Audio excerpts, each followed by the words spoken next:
Good morning sa mga bago po nating viewers sa General Alonia Memorial Elementary School. Lalong-lalo na sa teacher nila, si Sir Almi Romero. Our topic is all about estimating the products of decimal.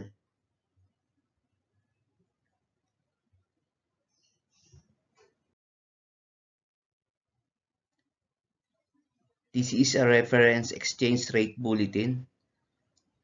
Makikita natin dito magkano yung halaga ng pera natin sa pera ng ibang bansa. Yung unang column, ito yung mga bansa. Second column, yung currency nila o tawag dun sa pera nila. Then third column, kung magkano halaga sa pera natin o magkano halaga sa piso. Halimbawa, United States, $76. Magkano yung $76 sa piso o sa pera natin. So, i-estimate natin kung magkano. So, tignan natin doon sa third column, magkano ang halaga ng $1 sa piso. So, ang $1, ang katumbas sa piso ay 48 pesos and 4,540 10,000. So, yun yung halaga niya sa piso ng $1. Isang US dollar. So, para malaman natin, i-multiply natin yung 48 pesos and 4,540 10,000 sa $76 para malaman natin magkano yung $76 sa piso. So, estimate muna natin. So, dahil may decimal number o mixed decimal, yung 48 and 4,540 10,000, yung ones ang ating iraround. So, iraround muna natin para makapag-estimate tayo. Katabi ng, ang ones dito yung 8. Ang katabi ng 8 ay 4. Round down tayo. O as is, hindi magbabago yung 8. Kaya pag ni-round mo yon ay 48 pesos. Yun namang 76. Iraround natin sa nearest tens.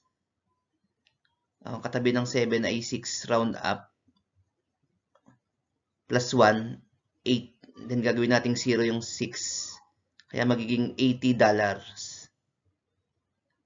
So, tsaka tayo magmumultiply. So, bring down 0. I-shortcut method na natin ang pagmumultiply. Kasi may isang 0 yung 80. Bring down mo na lang yon. 8 times 8, 64. Carry 6. 4 times 8, 32. Plus 6, 38. So, ibig sabihin, ang $76 ay equal sa 3,840 pesos.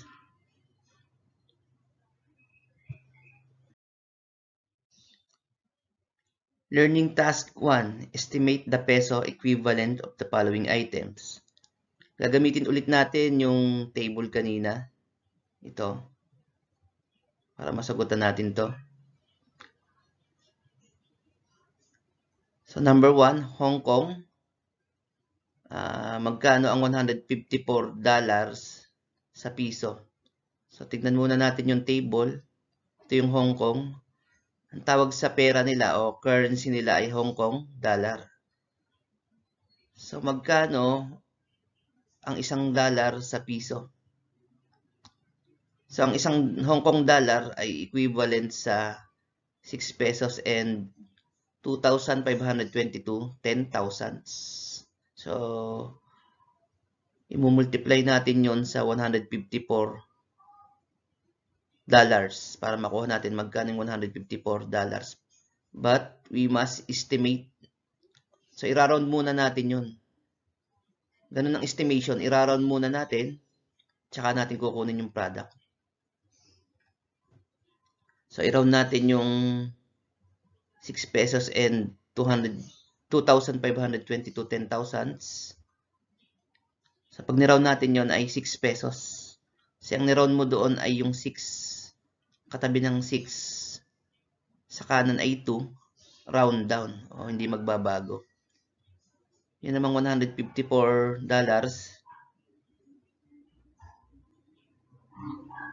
Pag niround natin ay $150. So, ang niround natin doon yung tens, yung 5. Katabi ng 5 ay 4. Round down o as is, hindi magbabago yung 5. Then, gagawin natin 0 yung 4. Kaya $150. So, kaya tayo nag-i-estimate para makuha natin ng mabilis yung product.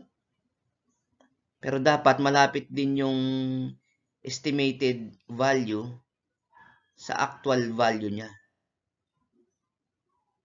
So, yun ang objectives ng estimation. Makapag-compute ng mabilis. O kung kayang i-mental computation, i-mental computation natin. Pero dapat yung estimated value ay hindi malayo doon sa actual value niya. So, magmumultiply na tayo. 6 pesos times $150 ay equal sa 900 pesos. So, yun yung halaga ng $154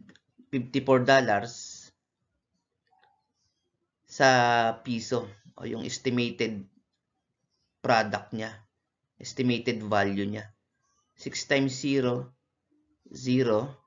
6 times 5, 30, carry 3. 6 times 1, 6 plus 3, 9. Kaya 900 pesos. Ito yung estimated product o value. Number 2, Singapore, $154. Magkano to sa pera natin o sa piso? So, hanapin natin yung Singapore. Ito yung Singapore. Ang tawag sa pera nila o currency nila ay Singapore dollar. So, magkano ang isang Singapore dollar sa piso? 35 pesos and 7,000. 41, 10,000. So, i-multiply natin to sa $154. But first, we must round. So, ganun ang pag-i-estimate. I-round muna natin bago natin i-multiply. So, i-round muna natin yung 35 pesos and 7,000, 41, 10,000. So, pag niround natin yun ay 36 pesos. Kasi ang niround mo doon yung 5 o yung ones place. Katabi ng 5 ay 7. Round up o plus 1 doon sa 5. Kaya naging 36 pesos. Yun namang $154 sa maging $150. Kasi ang katabi ng 5 ay 4. Round down. Hindi magbabago yung 5. Yung 4, gagawin ng 0. Tsaka tayo magmumultiply. So, 36 pesos times $150. 6 times 0, 0. 3 times 0, 0. So, multiply muna natin 36 sa 0. Sa 5 naman. 6 times 5, 30. Carry 3. 3 times 5, 18. 3 times 5, 15 plus 3, 18. So, tapos na sa 5. Sa 1 naman natin i-multiply yung 36. 6 times 1, 6. 3 times 1, 3. Then, i-add na natin. So, dapat ganito yung itsura. Dapat hindi magkakatapat pag 3 digit ang ating multiplier. So, the answer is 5,400 pesos. Bring down 0. 0 plus 0, 0. 8 plus 6, 14. Carry 1. 1 plus 1 plus 3 is equal to 5. So, ibig sabihin, ang 154 Singapore dollars ay equal sa 5,400 pesos. Number 3, Brunei, magkano ang $154 ng Brunei sa piso. So, tignan natin yung table. Ito yon. Ang tawag sa pera ng Brunei ay baht. Ang isang baht ay magkano sa piso. Ang isang baht ay nagkakahalaga ng 35 pesos and 5,730 10,000. So, i-multiply natin to sa $154. But first, we must round.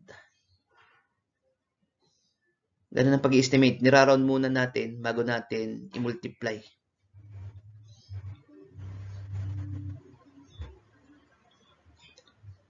So, yun, 35 pesos and 5,730 10,000. Pag niround natin ay 36 pesos. Ang niround natin doon yung 5. So, ang katabi ng 5 ay 5. Round up plus 1 sa 5. Kaya naging 6. Kaya 36 pesos. Yun ang $154. Pag niround natin ay $150. Tsaka tayo magmumultiply. 6 times 0, 0. 3 times 0, 0. So, pagka-multiply sa 0, yung 36 i-multiply naman sa 5. 6 times 5, 30, carry 3. 3 times 5, 15, plus 3, 18. Then sa 1 naman i-multiply yung 36. 6 times 1, 6. 3 times 1, 3. Saka natin i-add. So, the answer is 5,400 pesos. Bring down 0. 0 plus 0, 0. 8 plus 6, 14. Carry 1. 1 plus 1 plus 3 is equal to 5. Number 4. Magkano ang 154 yen ng Japan sa piso? So, tignan ulit natin yung table. So, ito yung Japan. Ang tawag sa pera nila ay yen. Magkano ang isang yen sa piso? Ito yun.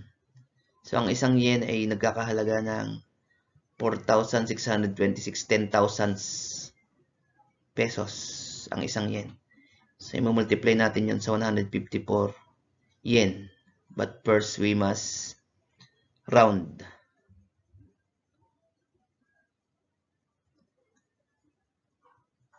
So, yung 4,626 10,000 pesos.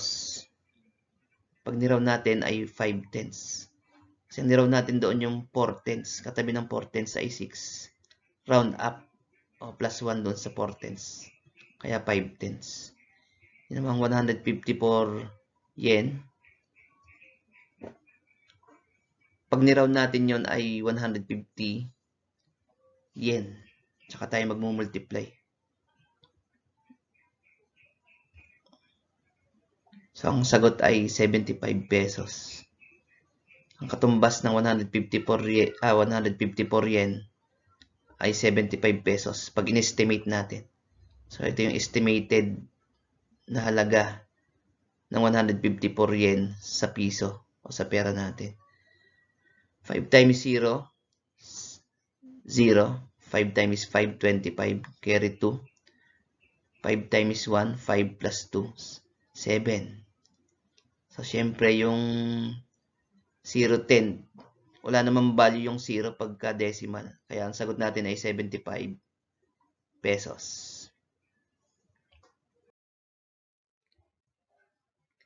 Learning task 2. Estimate each product. Number 1. 42 and 6 tenths times 37 and 2 tenths. So, estimate natin yung product itong decimal numbers na to. So, the first step is to round the decimal numbers. So, yung 42 and 6 tenths, pag niround natin ay 40. So, ang niround natin doon yung 4, ang katabi ng 4 ay 2. Round down, o hindi magbabago yung 4. Then yung 2, magiging 0. Yung 37 and 2 tenths, 40 rin. Kasi yung katabi ng 3 na niraround natin ay 7. Round up, plus 1 yung 3, 4. Then yung 7 magiging 0. So 40 times 40. Pag nagmumultiply tayo ng may 0, pwede nating i-shortcut method. Bilangin lang natin yung number ng 0, 2. Bibring down natin yon, then multiply the non-zero numbers, which are 4 and 4. 4 times 4, 16. So the answer is 1,600. So yung estimated product na to. So ganun ang pag-multiply ng may 0.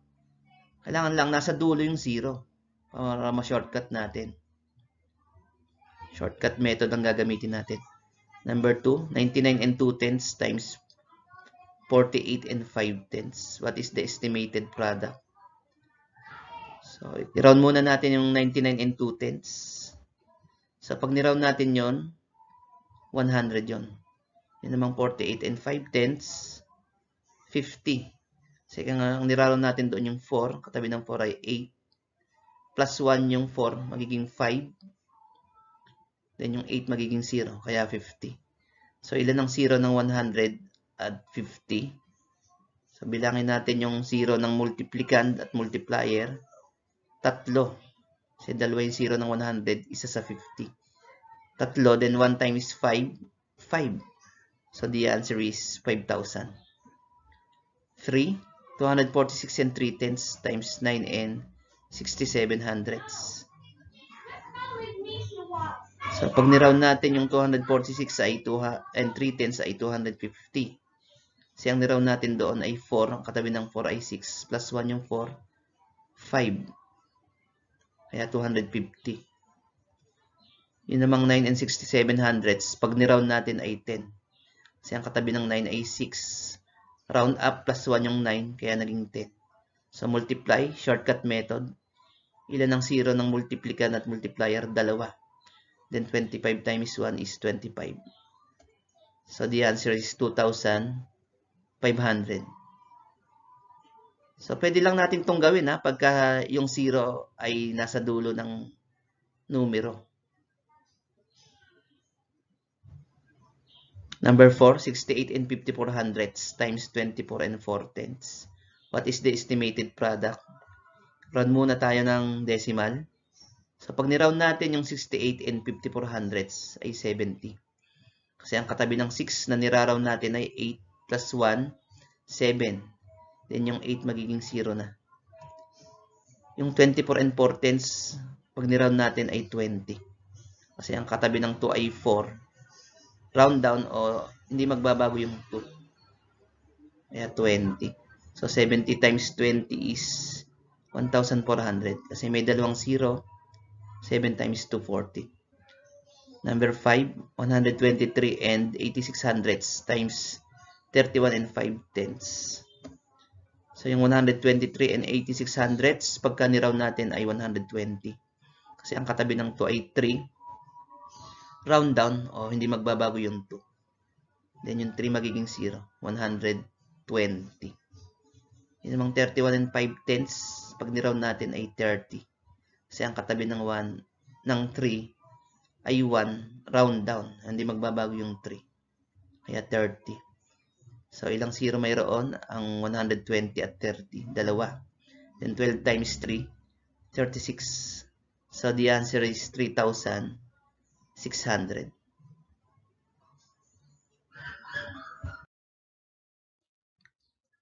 Learning task 3. Estimate each product. The following are some items that you need to buy from a store. A pair of socks, 20 pesos and 95 centavos. Handkerchief, 24 pesos and 25 centavos. T-shirt, 119 pesos and 50 centavos. Shorts, 52 pesos and 30 centavos. Face towel, 8 pesos and 75 centavos. So, approximately, how much money must you have to be able to buy the following? When we read the word approximately, ang ibig sabihin nun, estimation yon. Say approximately. So, number 1, magkano raw ang 3 pares ng socks o 3 pair of socks? Estimated na value ng 3 pair of socks. So, So, magkano ba yung isang pares ng socks? So, 20 pesos and 95 centavos. Ita-times natin sa, o i-multiply natin sa 3. Yung 20 pesos and 95 cents, pag niround natin ay 21 pesos. Kasi ang katabi ng 0 ay 9 plus 1 doon sa 0. Kaya naging 21 pesos. Times 3. So the answer is 63 pesos. 1 times 3, 3. 2 times 3, 6. So ang estimated product o estimated value ng tatlong pair of socks ay 63 pesos. Number 2, 2 t-shirts. Magkano ba ang isang t-shirt? Isang t-shirt ay 119 pesos and 50 cents. Iraraw natin yon 120 pesos. Kasi ang katabi ng 9 na niraraw natin ay 5 plus 1. Ay 119 maging 120 pesos. I-multiply natin sa 2. So, ang sagot ay 240 pesos. Yun ang approximately value ng dalawang t-shirt o approximate value ng 2 t-shirts.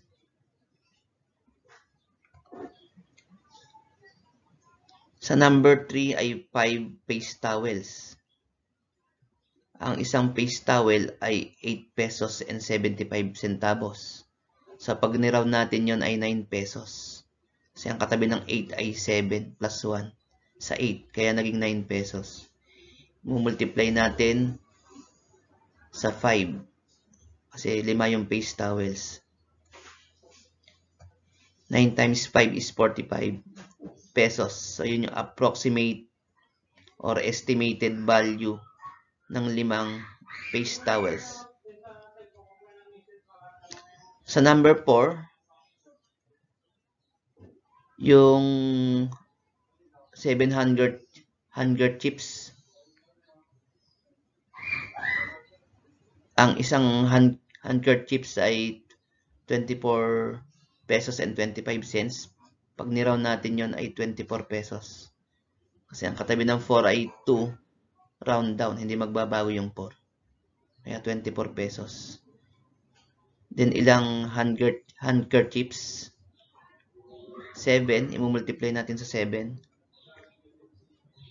24 times 7 is equal to 168 pesos.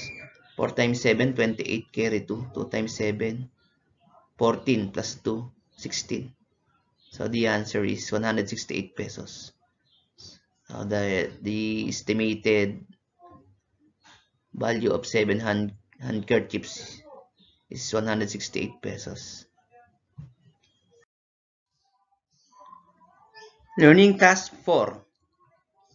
Read the problem, then answer the questions that follow. Diego and other farmers harvested tomatoes for the barangay's Gulayan Day. They were able to fill 56 and 5/10 kaings, each weighing 18 and 7,500 kilograms. So, si Diego daw at yung ibang farmer nakapag-ani ng kamatis sa barangay's Gulayan Day. So, nakapagpuno sila ng 56 and 5/10 kaings. At ang isang kaing ay tumitimbang ng 18 and 7,500 kilograms. Number 1, question. About how many kilograms of tomatoes were harvested for the Gulayan Day? So, pag nabasa nyo, yung about how many, katulad ng approximately, ang ibig sabihin nun, mag-i-estimate kayo. O estimated value yun. So, huwag niyong kalimutan na pagka nabasa yung about how many, estimation ang ibig sabihin nun. So, estimate natin yung kilo ng tomato na ani sa Gulayan Day. So, magra-round muna tayo. I-round natin yung 56 and 5/10 kaings. Yun yung total na kaing na napuno ng kamatis. So, pag niraw natin yon ay 57 kasi ang niraw natin doon yung ones, yung 6. Ang katabi ng 6 ay 5 plus 1 sa 6, 57. Yun namang 18 and 7500 kilo, timbang ng isang kaing. Pag niraw natin yon ay 19 kasi ang katabi ng 8 ay 7, round up plus 1 sa 8, kaya 19. So, 57 times 19. So, ang estimated kilo ng kamatis na na-harvest sa Gulayan Day ay 1,083 kilo. Number 2, if they would sell tomatoes for 24 pesos and 25 centavos a kilo, by how much would they get for 1 kaing?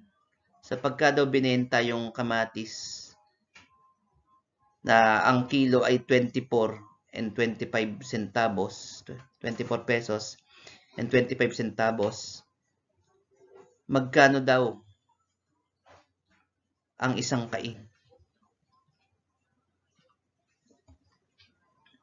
So, pag niraw natin yung 24 pesos and 25 centavos ay 24. Kasi yung 4 na niraraw natin, ang katabi ay 2. Round down, as is o hindi magbabago. Kaya 24. So, yun namang isang kaing, ang timbang kasi noon ay 18 and 7500 kilo. Pag niround natin ay 19. So, 24 pesos times 19 kilo. So, multiply muna natin yung 24 sa 9. 4 times 9, 36, carry 3. 2 times 9, 18 plus 3, 21. Then, multiply 24 by 1. 4 times 1, 4. 2 times 1, 2. Then, add. So, the answer is 456 pesos. Yun yung estimated price ng isang kaing. Kung ang isang kilo ay 24 pesos and 25 centavos. Bring down 6, 1 plus 4, 5, 2 plus 2, 4. So, the estimated price of 1 kaing, kung ang isang kilo ay 24 pesos and 25 centavos ay 456 pesos.